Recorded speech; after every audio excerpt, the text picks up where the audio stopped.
témoignage l'artiste et comédien Hans Luzolo a témoigné pour la petite Naïe Djani célèbre.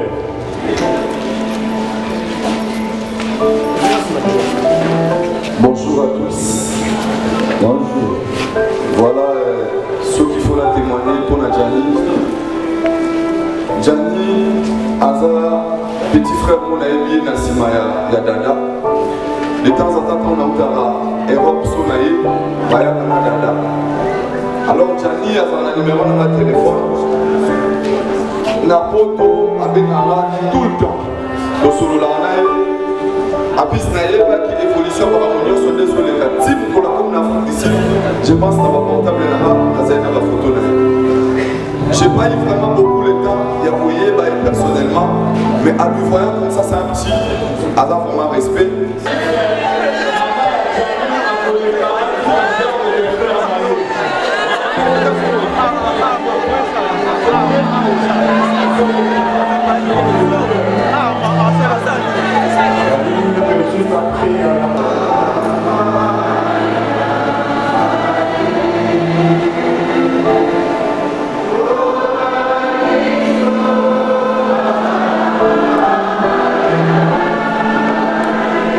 Sur la site, ce total site c'est 001. Donc tous en number 1, il y a 001, c'est JB Kumaluta, le pétrole de Dallas. Blague de télé, sur le Libiso Marambéad. Victoria Télévision, Victoria TV, et il y a mon papa Siga, il y a ma maman, donc total la Victoria TV, Nandenga Indus, Nandenga Makambo, pour tous les news à l'élo. Donc les pétroliers de Dallas, Toyoka Yoka, Baloba Loba, JB Kumaluta, le pétrolier, à Elbiso, Victoria TV. Donc à l'outa continue, Victoria Certa, Amen. Tous ensemble quoi. Total Victoria TV, où il y a les boss, les patrons, JB Kumaluta. Il y a bien aussi d'habiller la confirmer, Nana Roboya. Donc ils sont tous abonnés massivement. Dans l'idéologie européenne, Botondana. Bobolanda va faire Yamboka, il y a par-ci par-là. Donc, number 1 na bango, c'est JB Kumaluta, le pétrole de Dallas. Tous ensemble. C'est d'habiller la nenga Indusa, Victoria et Certa. Amen. Tchiki-tchaki. Tous les coups sont permis pour être détournés la Djani Malamu. Ce que vous avez à Koki à Kokanamboula, Katina Mundir, Baboli, le Salamo, Yann Mambo.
témoignages de la part de la presse et l'église aussi aura un dernier témoignage.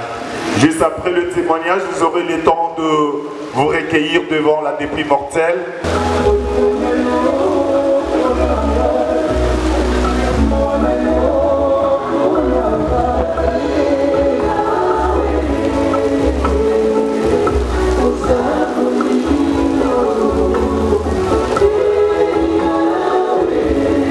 Aussi à la presse congolaise ici réunis présents, tous ces musiciens de Matete, eux vont compatir ensemble la mission. Là je vois le maestro Fabregas, vibrateur piano et aussi l'un d'eux, Binafilé. On est là.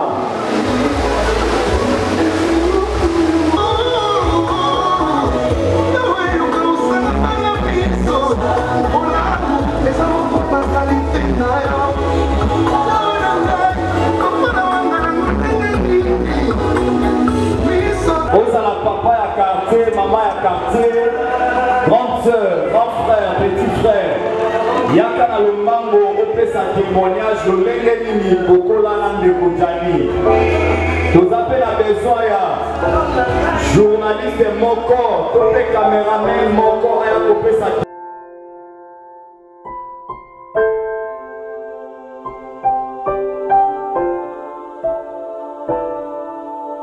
Mutu azalaki balade azalaki moyibi témoignage ya mutu akufa ezalaka azalaki bien mais pour la Jani nalingi vraiment topesa témoignage vrai soki azalaki mabe totalisa na batoki azalaki mabe mais soki azalaki malamu totalisa na libota ya bana nzambe ki azalaki malamu toyambi témoignage oyo tobeteli yango maboko avant que toyoka.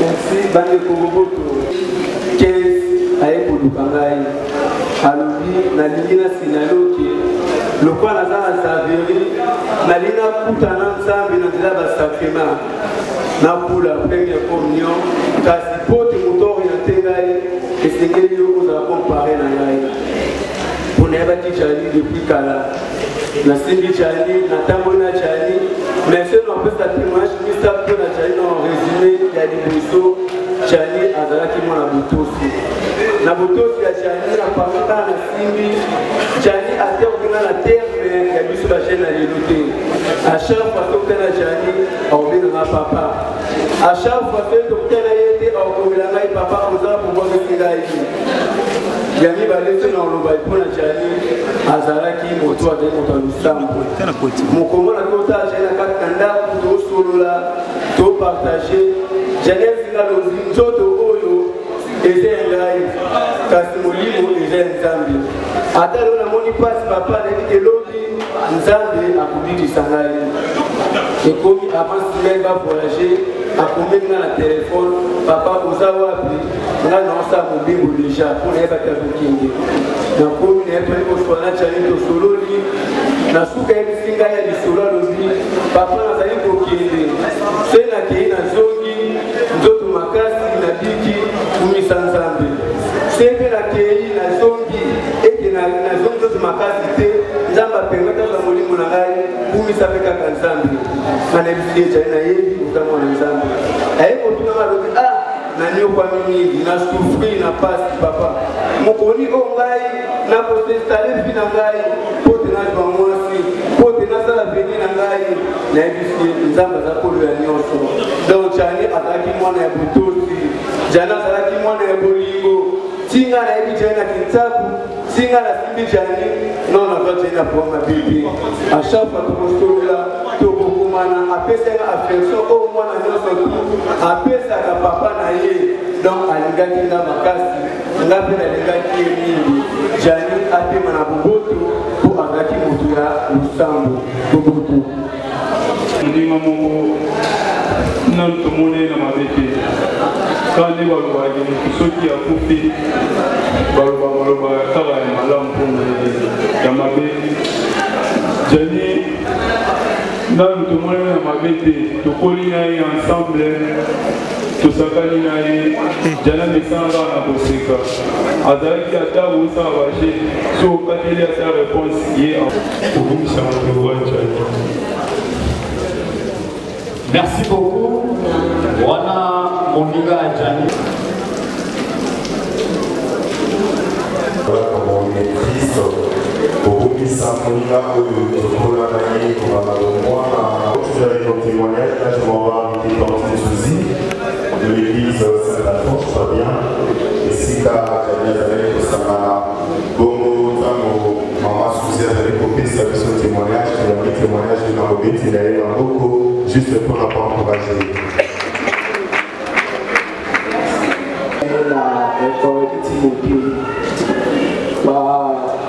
Souvenir moi à madame concernant Gianni. Gianni Azaki m'a semblé Azaki vraiment gentil. Biso tout ça qui peut l'entendre pour ça vraiment na maki na lemba. Vanda qui la Gianni Gianni a dit que c'est fort. Gianni Azaki peut pour faire sa ambiance na kati vraiment ya maki na biso. Souvent les arasons Gianni Azali wana to banda ko seka to banda ko sepela vraiment. Gianni Azaki tout le monde vraiment. Soto valina pa, soto valina ye na kati auditoire, bien na kati ya salle. Gianni abano nous vraiment connu. Côté Gianni Azali à la vraiment seka. Parce que na mano préféré dans ça vraiment premier na Gianni parce que Gianni a marqué vraiment la vidéo que si on voit Gianni Azali à travers Bissonion sur les anciens et Timothée. Il y a mon ami na on partage pena amoureux dans Azali na Gianni. Merci beaucoup. Merci vraiment.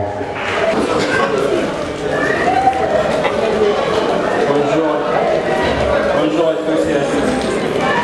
On va commencer aujourd'hui.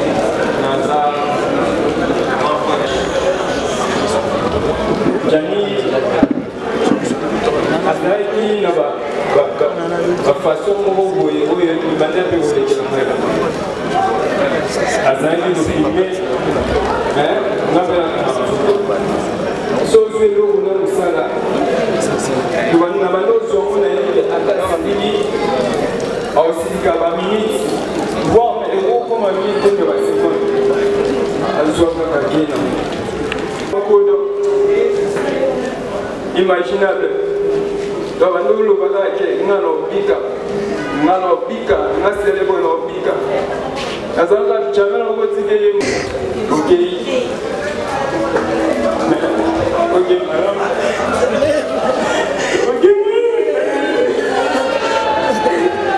la grande sœur de Chase. Comme pour témoigner un peu avec cette courage que j'ai eu. Gianni, pour moi, c'était pas un petit frère. C'était mon chéri. Il était mon bébé parce qu'on s'appelait comme ça. Je ne pense pas résumer ma douleur en quelques phrases, mais je suis venue témoigner pour vous dire que c'était quelqu'un de grand. Gianni Azaki n'a monté ma monnaie. Gianni Azaki le respect. Attends, gagner les nénénés. Aussi gâté. Azaki il passe en arrière. Un autre moulane partout. Elle est sur le tour de Kébéli, la Gianni. Elle a la même raille. Vous avez battu ceux qui n'ont pas bar. Madame Moulaye, tout le monde a Gianni. Vous avez battu. Mais, Azaki mwana malamu. Azaki na ranki na mukike. Azaki mutoloyete. Azaki mutamogulute. Azaki kimia. Et pour clôturer, après le Gianni, l'amour n'arrête pas l'amour. Pour moi, tu resteras. C'est lui que tu étais.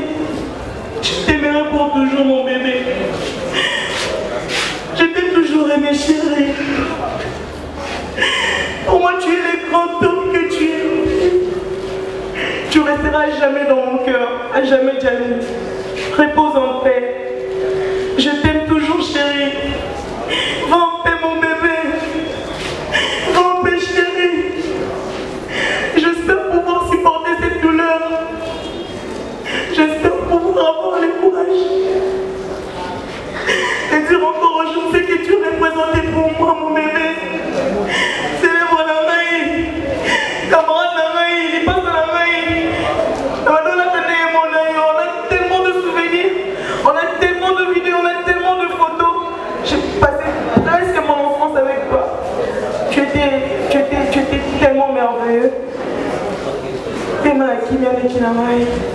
Merci. Merci. L'artiste et comédien Hans Luzolo a témoigné pour la petite Naïe Djani célèbre.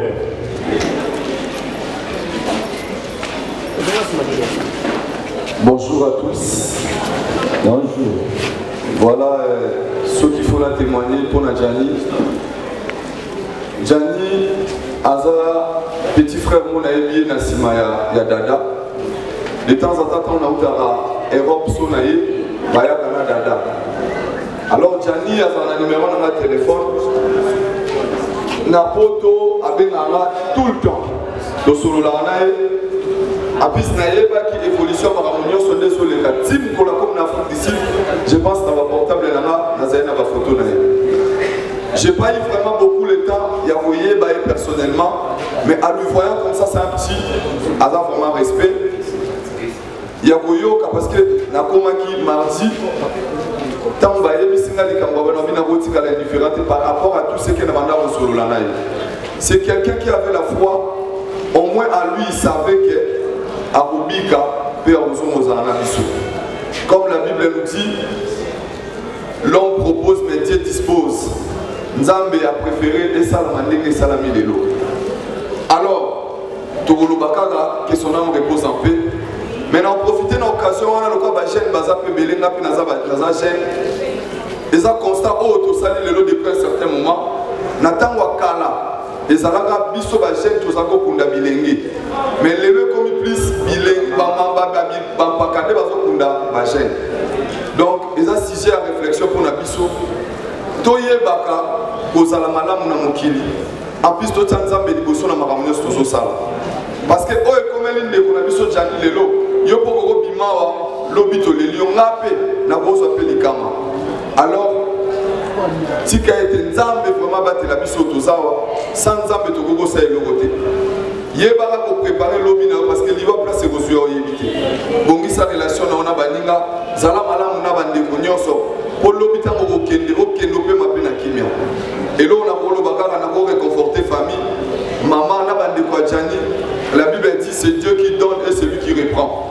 Donc Nzambe mutapé ça qui bango Djani peut mutasuye. Si quand Nzambe wana mutapé ça qui est à réconforter famille après sa famille makasi. Moli mande kona biso pe manakimia.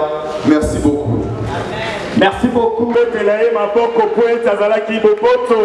Azalaki malamu kati nabiso awatiki biso. Merci beaucoup.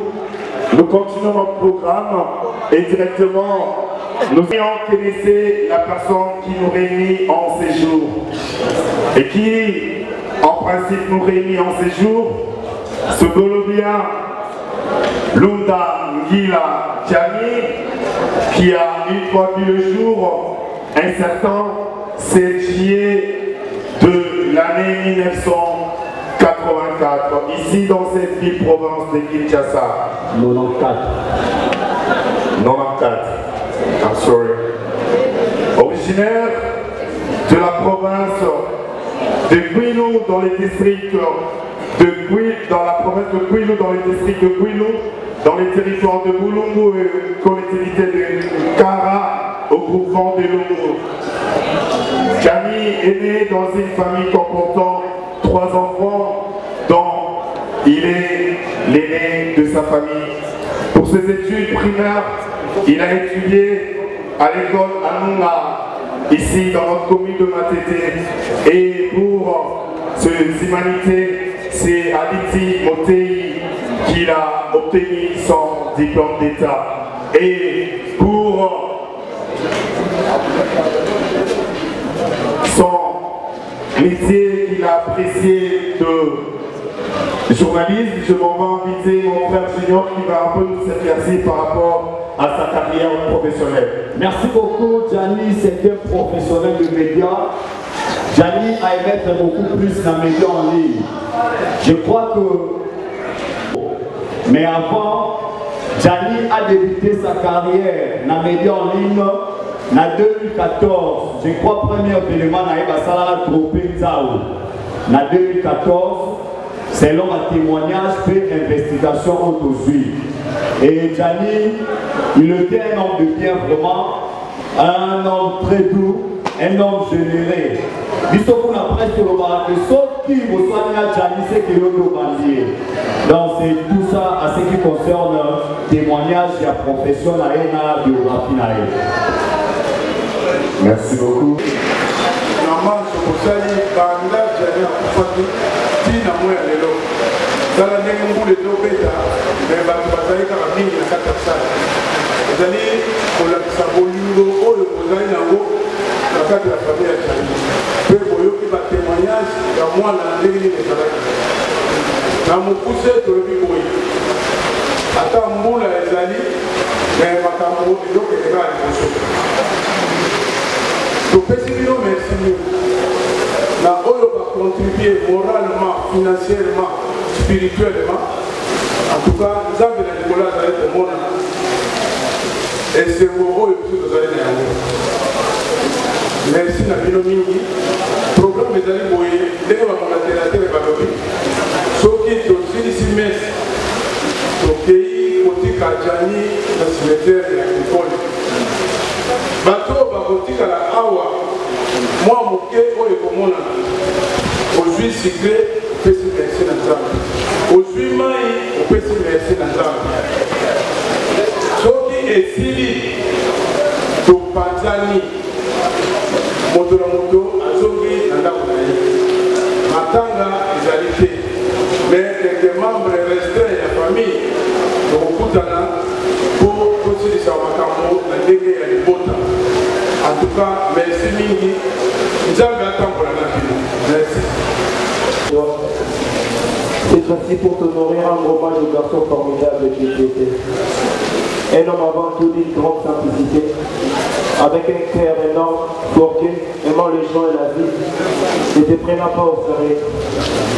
Toujours ton grand sourire aux lèvres et le mot pour rire.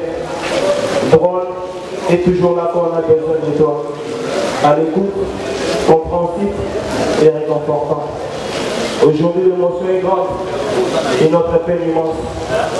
Nous ne voulons pas nous souvenir de ces derniers instants, mais plutôt de nos jets d'enfants, de nos folies d'adolescence et enfin de notre complicité de l'élégance.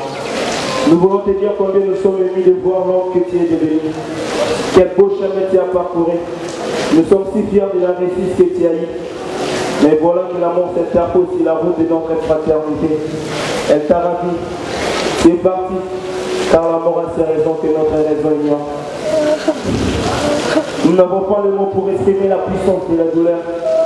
Nous avons lu au fond de tes yeux ce que signifiait le mot malheur. C'est un souvenir glacial, comme un fier de descendre, où tes espoirs brûlants ont laissé place à descendre. On n'a pas trouvé le mot pour expliquer l'inexplicable. On n'a pas trouvé le mot pour consoler l'inconsolable. Ni de phrases miracles qui pourraient soulager ta peine. Aucune formule magique pour parmi ces mots qui s'aiment. On a trouvé que nos présences pour t'aider à souffrir et constater que dans ce silence ta tristesse nous a fait grandir. Impuissant devant ton destin, tu n'as même pas eu le temps de nous dire au revoir. Nous croyons que tu en avais l'envie, mais impossible de faire circuler car ta maladie t'a absorbé. C'était devenu ami de la douleur. Qui souffrait dans ton coin, sous l'air puissant des témoins, car on est tel quand on ressent. Nous avons reconnu à toi un caractère de guerrier. Malgré l'état avancé de ta maladie, tu nous as assuré que tout allait mieux, alors que tu n'étais devenu que l'ombre de toi-même. Tes délires, ton fou rire, ton hospitalité, ta gentillesse et ton esprit magnanime nous manquent déjà beaucoup. Maintenant, tu n'oses jamais dans le monde irréel de nos souvenirs, car c'est le seul endroit désormais qu'on peut entrer en contact avec toi. Comme la mort n'arrête pas l'amour, alors tu ne resteras jamais dans nos cœurs. Et enfin, pour finir, comme mon frère être aimé a dit, on ne vit sur terre que pour aller sous terre. Alors, bon de nous sous terre, mon frère, mon amère, à Dieu célèbre, mon frère, le cool, le spectateur, mon cher frère, ne sera jamais dans nos cœurs. On t'aime, on t'aimera toujours, notre frère. Tu es disparu, mais tu es toujours là dans les souvenirs. Ah, c'est là-bas. C'est là-bas. Ici, on t'appelle Kwesi. On t'appelle Kwesi. Et pose en paix. On te pleure, mon frère. À jamais, Jani. jamais comme que ça. Merci beaucoup pour boye kolela eloko na biso Jani Ekolabino bana matete bapesi bino merci pour la bolingo botalisi biso. Un modèle pour ta génération. Si la mort était un cadeau, tout le monde allait les préférer. Mais comme c'est un stoppage, personne ne l'envie.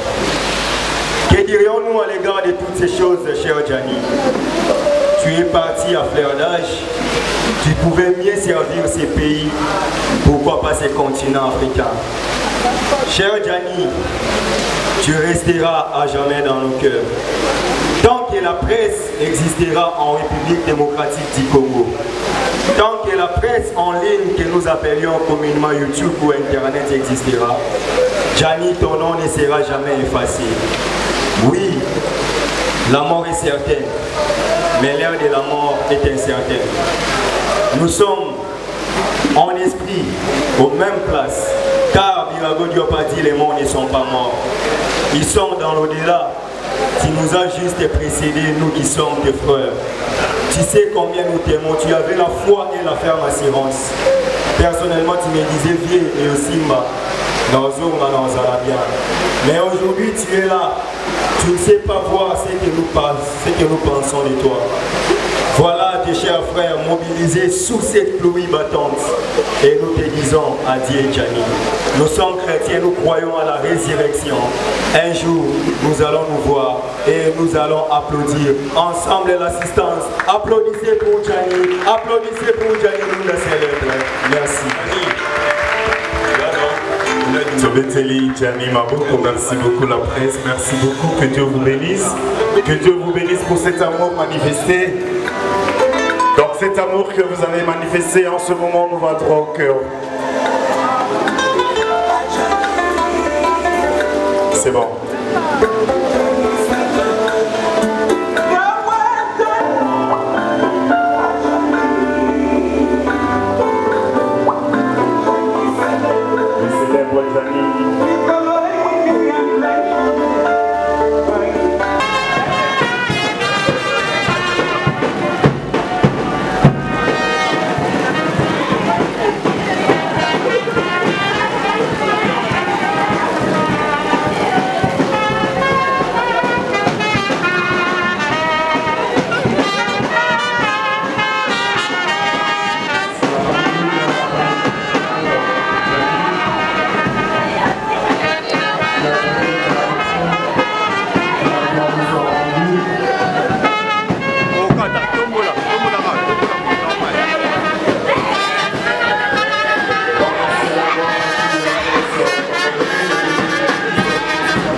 Le G10, vous avez l'honneur.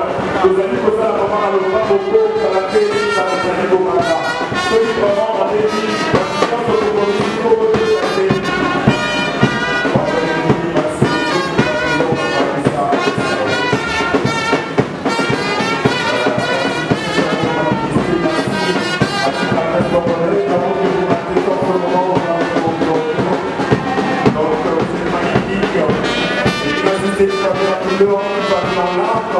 La côté où on est dans ce moment, bon retour au pays, merci président, merci pour le travail. Le jeudi, vous appelez le jeudi, vous avez le temps. Après le jeudi, c'est toujours encore.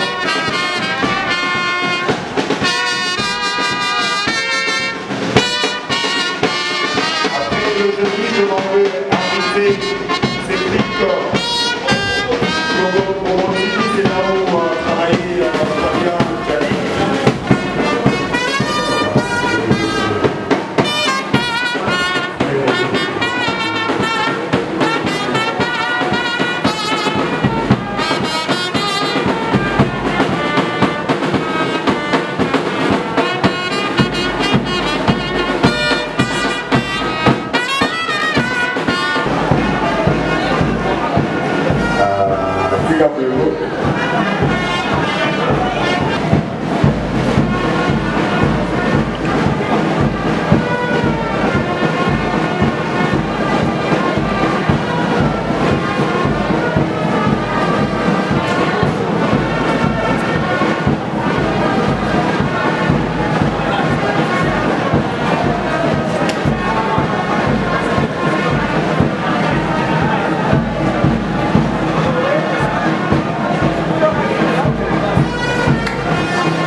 Et le mot dans la télévision est mêlé et ça dit Bobo après journal télévisé dans RTNC grâce à avant cash sur la Bobo Bigilignos Oyo il y a Bigilou il y a Gianni le célèbre dans RTNC grâce à avant cash RTNC la chaîne mère avant cash merci.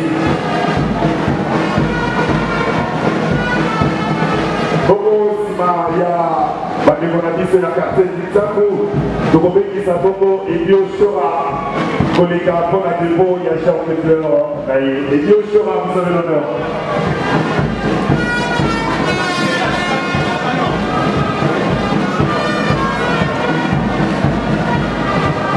Et Biochora.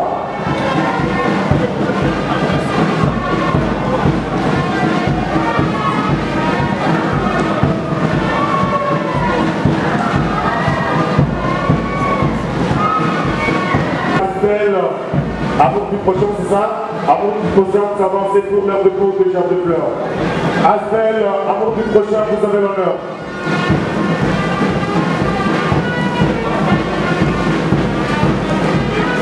Voilà, il a dit à votre caméra, bon, voilà.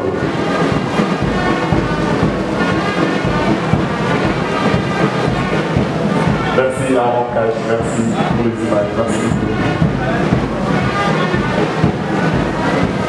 Merci, vous avez l'honneur de vous avancer.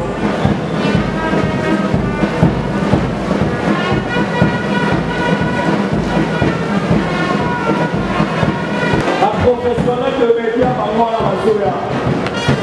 Mon côté actif à la Biscotti encore. Laurent de Yokana.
journaliste pe tobima cimetière wana bino bobimaka kuna na cimetière mais awa ntango bazoleve corps bapandisa monde bakomema cimetière wana et pour ce soir baimage ekoleka na RTNC1 RTNC2 TLC KMZ magasin eleka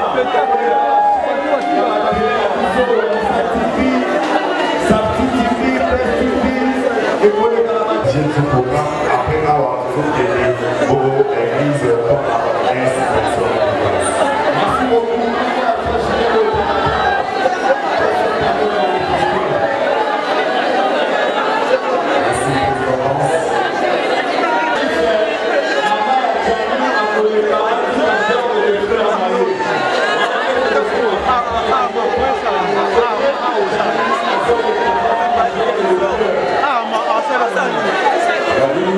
Juste après la presse congolaise, nous inviterons la maman biologique de Djani, c'est-à-dire maman Loni. Il va clôturer cette cérémonie de championnat en délivrance de championnat. Maman Loni, juste après la caméraman, la journaliste, l'artiste Lyon Soromiki, tourné qui s'appelle maman biologique, il y a Papa Djani, pour la dépôt, il y a championnat, Bobo, tout clôturer. Cérémonie ya biso na esika oyo nsima na yango tokosenga akorbia ekokota na kati tokotombola Maman Loni, vous avez l'honneur de passer déposer une bonne jambe de fleurs. On va accompagner cette instance. Attends. Il nous faut la part, vous allez que ça va arriver du corps pour l'église Sainte-Alphonse. La Kabisa qui te accompagner cette instance.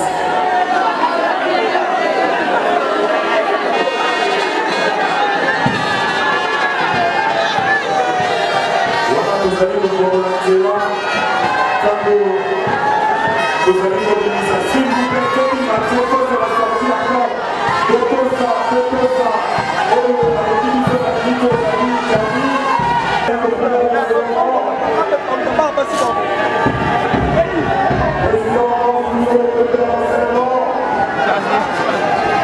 avantage de faire l'enseignement avec la télé.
mais c'est de l'élo, le Sakani, on a pu saluer au revoir à tout le monde, à votre tradition.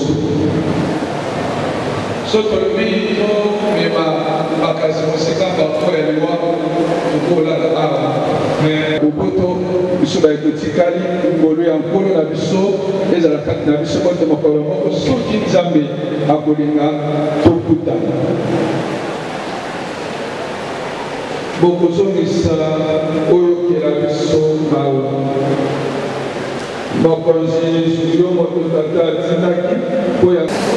Nzambe wa bokasi bonso ayokela biso mawa alimbisa masumo ma biso akamba biso obomoi bwa lobiko Nzambe na tata wa bokasi bonso kisuma et asepi na nke tokobondela yo koya ndeko wa biso jani awa awe oboyambe Kristo mokolo moko asekwa na nkembo lokola ye tokobondela bondo ozambeli Yesu Kristo na me mokonzi wa biso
Fédération Catholique.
Ce total site c'est 001. Donc tous en number 1 Mukonjabas il y a 001 c'est JB Kumaluta le pétrole de Dallas blague de loi sur le biso marambia Victoria Télévision Victoria TV et yana ba mupepa siga yana mama mnaona ndenge nanu donc total la Victoria TV na ndenga ilusa na ndenga makambo potozo ba news alelo donc le pétrolier de Dallas Toyoka Yoka Baloba JB Kumaluta le pétrolier à Elbiso Victoria TV donc à luta continua Victoria certa amen tous ensemble quoi total Victoria TV où il y a les boss les patrons JB Kumaluta il y a bino sida bilé la confirmer nana roboya donc biso tout s'abonner massivement na ndenga idéologie ba européen botondana Bobolanda ba faire ya mboka ya par-ci par-là donc number 1 na bango c'est JB Kumaluta le pétrole de Dallas